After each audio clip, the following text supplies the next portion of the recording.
about a moment of manifestation of the cosmos, the multidimensional universes, galaxies, quarks, planets, nature, living biology, all of that. But the eternal is exactly that, eternal. One, you've emerged from the eternal. Two, you were created in the image and likeness of God. That is different from emergence. Created in the image and likeness of God means you share a faculty with the infinite, which you have the capacity to think independent of experience. You may be growing through something right now, emotionally, mentally, physically, but you can hear the vibration of that which is backing the words here, and you can begin in this moment to think independent of what you're growing through. You begin to set something new in motion right this moment. That is the image and likeness of God. You can think independent of circumstances. And we begin to be aware that three, we live in a field of infinite possibilities. What does that mean? With this creative urgency that we have to think independent of experiences, we can choose a possibility that is life-giving, that is beautifying, that is harmonizing, prosperous. We can begin in this field of infinite potentiality to choose a possibility that is more akin to our eternal nature. There is no cause and effect in reality. There is only a field of infinite potentiality and the conditions that... In 2 kilometers, keep left onto I-376 West. In other words, right here, right now, you can become the living condition for health, the living condition for joy, peace, and harmony. You don't have to wait for a cause or an effect to happen. You, through prayer, you, through meditation, you, through high choice, high conversation, you right now can become a living vibrational condition for an emergence of more good than you could possibly imagine. So we are here to learn the art of letting go. We want to let go of worry. We want to let go of doubt. We want to let go of fear. As I was saying in the earlier meditation at the service, that humanity suffers from the inability to see reality. It is a spiritual astigmatism. Human beings can't see that which is real. They see through a glass darkly. They see through a filter, a haze that has been curated by individuals believing in separation or domination, manipulation, and control. And in order for you to be controlled, you have to be in fear so that you lose your creative prowess in the world. We have the inability to see that which is real. That's why you pray. That's why you meditate. That's why you socialize with high-minded, open-hearted individuals so that right seeing begins to take place. So we are here to let go of the worry, the doubt, the fear. We're here to let go of the false identification with things that have happened to us, because through the art and science of letting go, through prayer and meditation, you may not be able to control what has happened to you, but you can control what's happening in you. You can control the chemicals being produced right now. You can control the proteins being developed by your thought. You can control all that which is happening within you. You are not a wimpy, oversensitive individual that is complaining about your circumstance. You're rising up as an eternal presence and power of God. And even though you might be sad, even though you might be moving through something, there was a backdrop of the eternal waiting like jump rope to jump into and be the expression of your very life. We want to let go. An individual went to a doctor, had some issues, and the doctor said to him, listen, you're going to have to give up drinking. He said, doctor, I don't drink. He said, you're going to have to give up smoking. He said, I don't smoke. You're going to have to give up carousing and running around staying up all night. He says, I don't do any of that. He says, well, you're going to have to give up something or I can't help you. The art of letting go. All spiritual growth development is about letting go of something. Why? Because we're spiritually made in the image and likeness of God. Why? Because everything has already been given us. And as Jesus the Christ, Yeshua ben Joseph, said in substance, that we have everything already who by taking thought can add 1 cubit to 1 stature. You can't add anything to yourself. So you are eliminating that which is not you. The false identifications, the worry and the fear, you're letting it all go. And then what are you doing? You're letting go to a higher frequency. You're letting go to love and peace and harmony right now. Now the mind is saying, whoa, wait a minute. I got some issues over here. I ain't got no money in the bank. They're gossiping about me. I got some stuff. I can't let go. I gotta control my reality. I gotta have my defense mechanisms going on. I gotta have my coping mechanisms happening. And all those defense mechanisms, coping mechanisms are a part of the personality construct, which has arisen from time. They're not really you. They're just what you've put on. Persona means mask. The mask that you're wearing to protect yourself from the experiences of life. As Ernest Holmes once mentioned, this teaching is not about withstanding the blows of life. This teaching is about you rising up and resurrecting and shining and glowing for God. Now he didn't say all that. That's part of that. You know, anyway.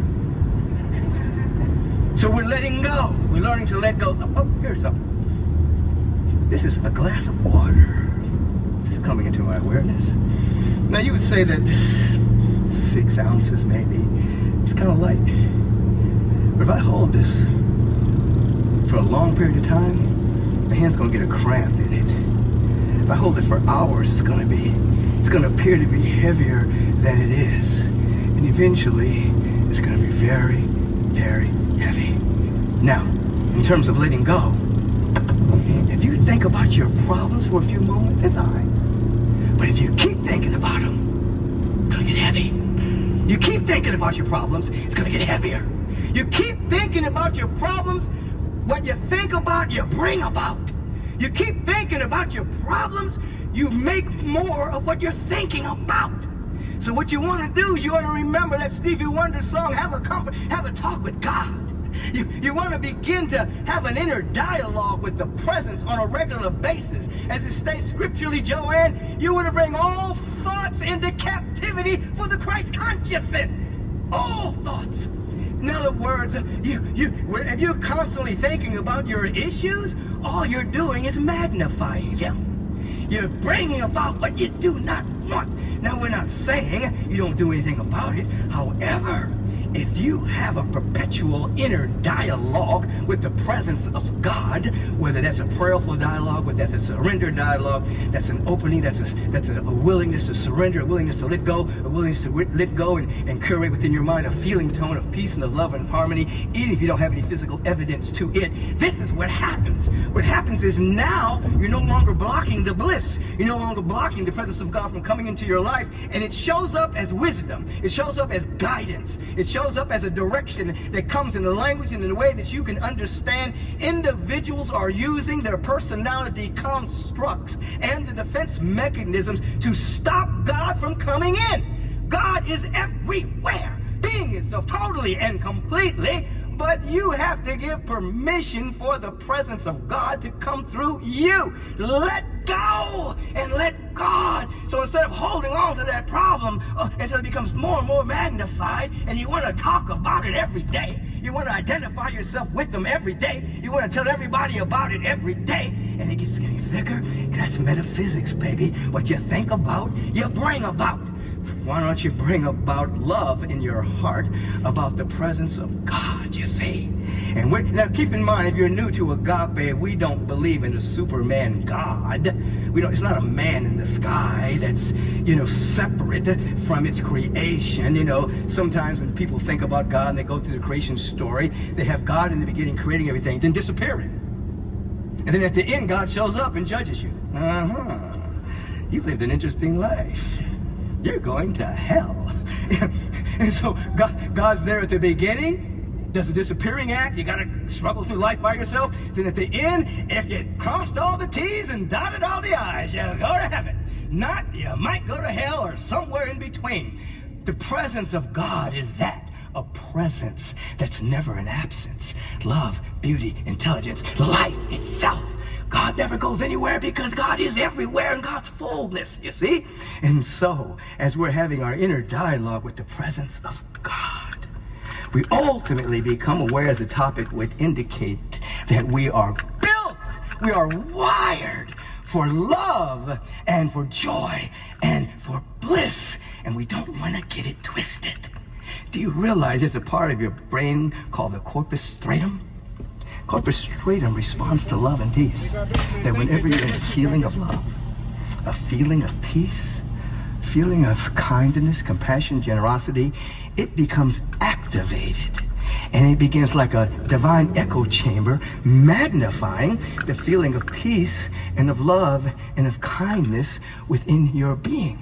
There's no correspondent aspect to your brain that vibrates to hate or separation. In other words, you are wired for love. You are wired for peace.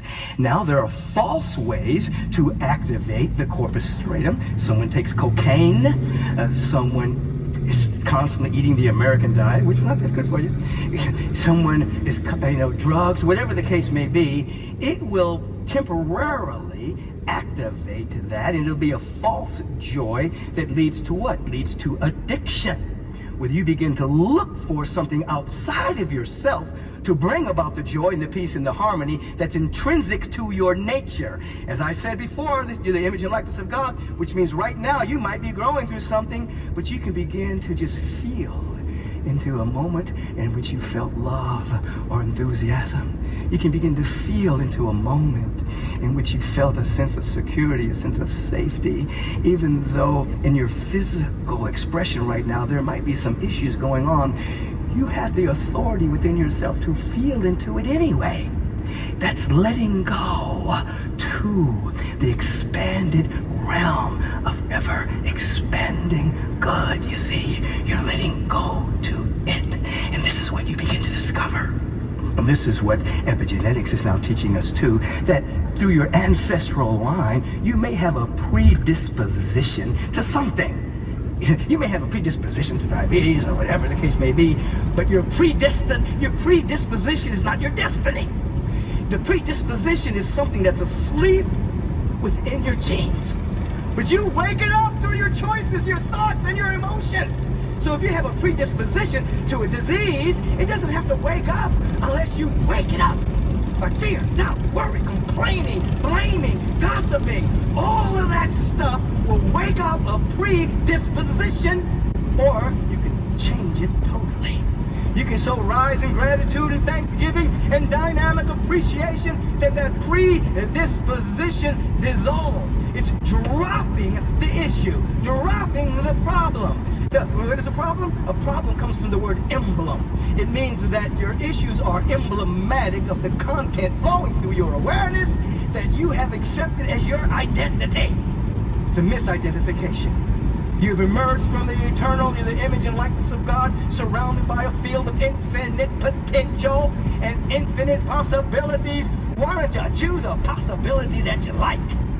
Why don't you do that? When you go to sleep at night, don't ruminate over your issues. Choose a possibility. When you wake up in the morning, don't ruminate over the issues that you're going to have to go through today. Choose a possibility. And then feel the possibility. Feel as if it's already happening. Feel that success is already here. Feel that you're supported. Feel that you're loved. Feel that you're taken care of. Feel that the source of all creation is sourcing you, not just the special people that you've labeled special. That source of all creation is sourcing you right now, but will you receive it? In other words, we're not falling prey to the Richard Dawkins of the world that says you're here to just dance with your DNA. No, you get to change your DNA. You get to dance to the eternal. You get to dance to God. You get to dance to the love that's everywhere in its fullness. And then you become aware, as I was saying just a little bit at the 60th anniversary of the March on Washington, that hate is learned. Corpus stratum lets us know that love is what we're wired for. A baby is not born being homophobic or racist or hating poor people. That stuff is taught and is learned by people. People learn to hate, learn prejudice, learn bigotry, learn selfishness, learn egomaniacal ways of being in the world. It's learned, which is why I said that they're in D.C., that haters are unaware that they're being controlled as well. Because if they're hating and trying to eliminate justice, if they're hating and trying to eliminate the democratic way, real democracy, not that we have one necessarily. I mean, we're close, but no cigar on the democracy aspect of life, where we're a corporatocracy, and those who have the most money get to determine how many commercials are coming. Anyway, I don't need to go down that particular thing. And it's a winner-take-all thing. We don't even get percentages. Anyway, it's a whole other thing. And you got electoral college. That's really messed. Okay, I'm gonna stop. Now, so the haters are unaware that if they hate and they're trying to suppress other people, that is not a legitimate thought. That's an illegitimate thought that someone has taught them to hate. Their mind has been hijacked. Just as individuals' minds are hijacked by fear and doubt and worry, lack and limitation. We are wired for love and bliss and ecstasy. We are here created in the image and likeness of God, but we're also here to glorify God, which means to be consumed by the presence of God. Oh, God, yes. You can be addicted to the presence of God. That means a constant, eternal dialogue with the eternal. An internal dialogue with the eternal. So where you're constantly thinking about your problem, you now switch out and you start to constantly have a dialogue with the presence. What does that lead to? Insight, wisdom, and guidance. So you're not forgetting the issue, but you're not going to solve it, as we all know by now, at the level of the problem. I'm just going to worry myself into an answer. Ooh, if I worry long enough, an answer's going to come. No, the answer's at a different vibration. There's no problem in the mind of God.